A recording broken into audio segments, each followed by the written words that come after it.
Hello, my dear students. This is Mrs. Eman Ahmed with you. Today I'm going to explain to you poetry. It's called Day. The poem is by Sir Cecil Spring Rice.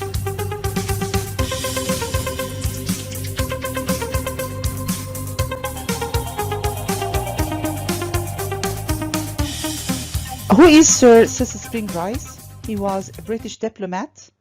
He was a British ambassador to the United States. So he is a British person. He's a British poet.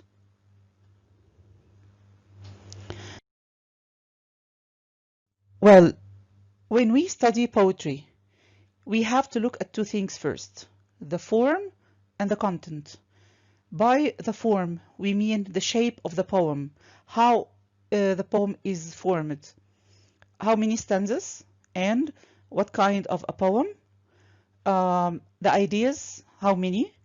Then we move to the content. It includes the themes, the figures of speech, and what does the poet want to convey? What does the poet want to convey to us? What does he want to tell us? His message. Now, if we look at the shape of the poem, if you look at it, you will find that it is divided into two parts. 1, 2, 3, 4, 5 parts, and we call each part a stanza. So a group of lines in poetry is called a stanza. So how many stanzas does this poem consist of? It consists of, yes, 5 stanzas. Usually in each stanza, the poet discusses a certain idea.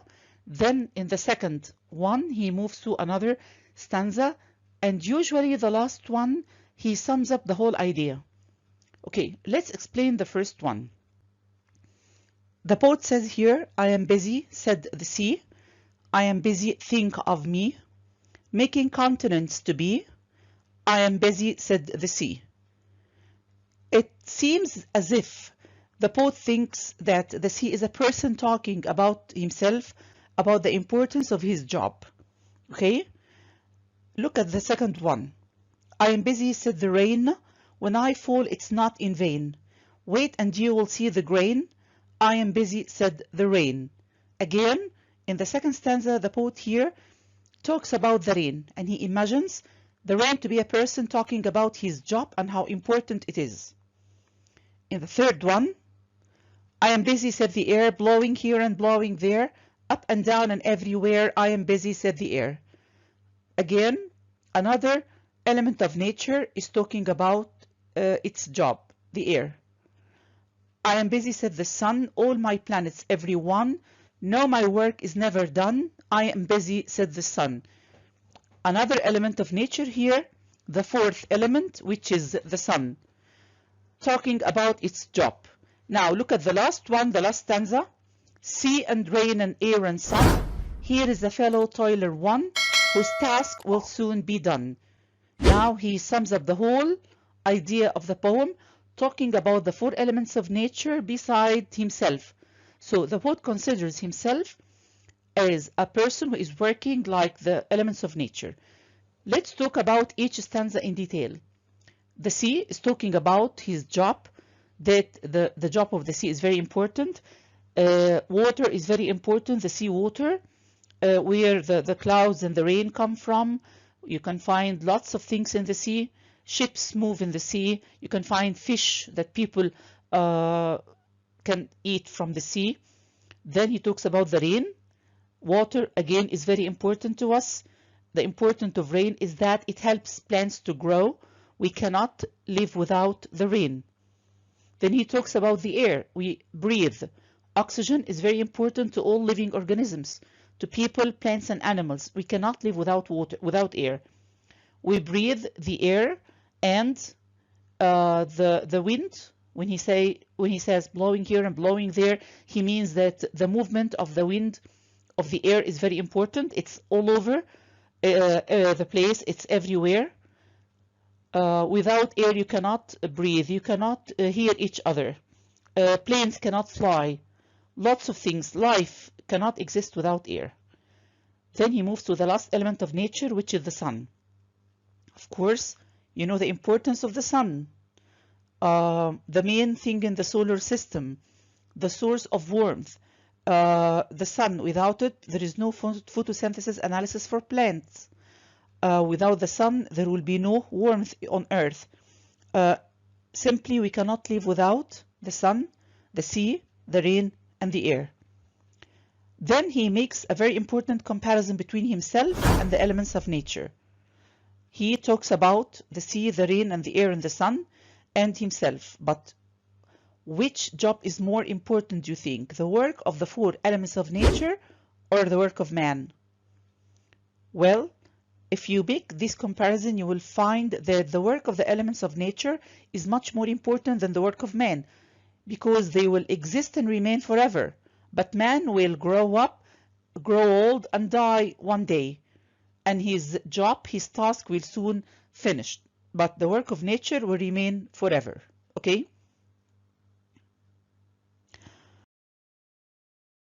Now, as we said before, if you look at the first stanza, the poet talks about the sea and its importance. But you will notice something here. The first line, I am busy, said the sea, is the same as the last line in the same stanza, I am busy, said the sea. So, the repetition here is functioning in 2 ways. First of all, it makes the poem simple and easy, and at the same time, it gives music to the poem. So it's like a song. The same, I am busy, said the air, blowing here and blowing there, up and down and everywhere, I am busy, said the air. Again, repetition of the first and the 4th line. And there is also contrast here. Where can you see the contrast? Between which words? Yes, here and there, up and down. So the use of contrast is very important because it strengthens and clarifies the meaning that the poet wants to tell us. Then we move to the next stanza. He's talking about the rain, and he says that when the rain goes down, it's not in vain. What does it mean, in vain? It means when I fall down, it's not useless. It's very important. It's for a reason. Wait and you will see the grain. It means the grain here, the plants, the food that we eat. Okay, the next one. Here he talks about the last and the 4th element of nature, which is the sun. He means that the sun, as we said before, has a very important job to do in the world. And he says, all my planets, every one, know my work is never done. What do we mean by know my work is never done? It means that the job of the sun is continuous. It doesn't stop. When the sun goes down here in Egypt, when the sun sets, it goes up and it's morning in another country and so on. So the work of the sun is always continuous. Now, let's look at the figures of speech. What do you mean by figures of speech? The figures of speech means that the poet is using certain images to tell us something. For example, the use of personification coming from the word person. Do you remember when I said that the poet made the 4 elements of nature talk about their jobs as if they were people talking about their work? He imagined the sun, the sea, the air, and the rain as if they were people talking about their jobs that they do. So when we say personification, we mean that the poet personifies, meaning that he gives a human quality to each of the 4 elements of nature, as if they were 4 people. So, where is the personification in the poem?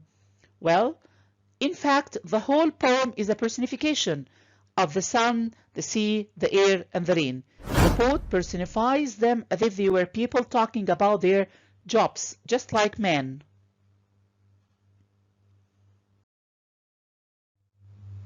Now, the poet is comparing in the last stanza. What do you mean by stanza? Right? It's a part of the poem. Certain lines together makes or forms a stanza. In the last stanza, the poet is comparing between himself and his job to the job and work of the four elements of nature. And he comes to the conclusion that their work is much more important. Okay? Now, as we said before, this is the very important message that the poet is telling us. This is the main idea or the main theme or concept of the poem. What is his message? What is he telling us? That the work of the four elements of nature is much more important than the work of man. Why? Because the work of man will end and finish one day when he grows up and dies, while the work of nature remains forever, because God created nature, and for thousands and millions of years you can find the sea, the air, and the rain and the sun, and they will continue working the same way.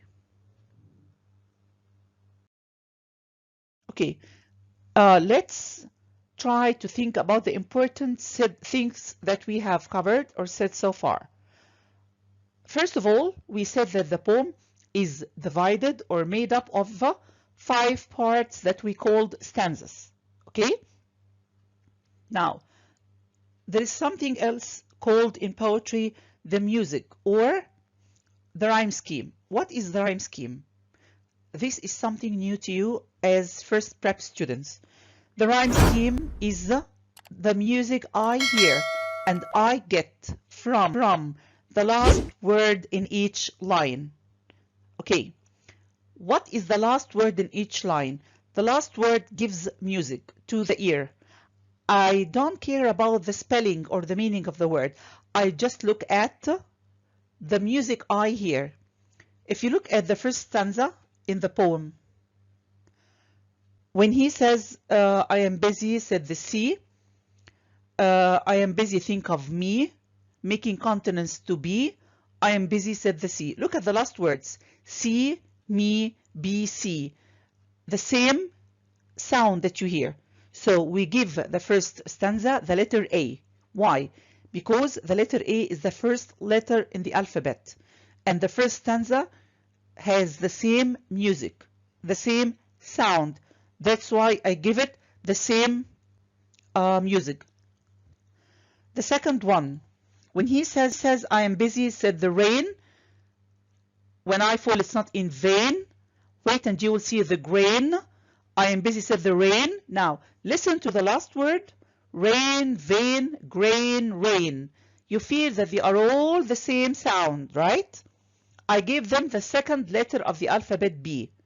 So those 4 lines will be B, B, B, B. They are the same, but different from the first stanza, which was A, A, A, A. Look at the third one. Listen carefully. I am busy, said the air, blowing here and blowing there, up and down and everywhere. I am busy, said the air. Now listen again to the last word, the last sound. Air, there, where, air.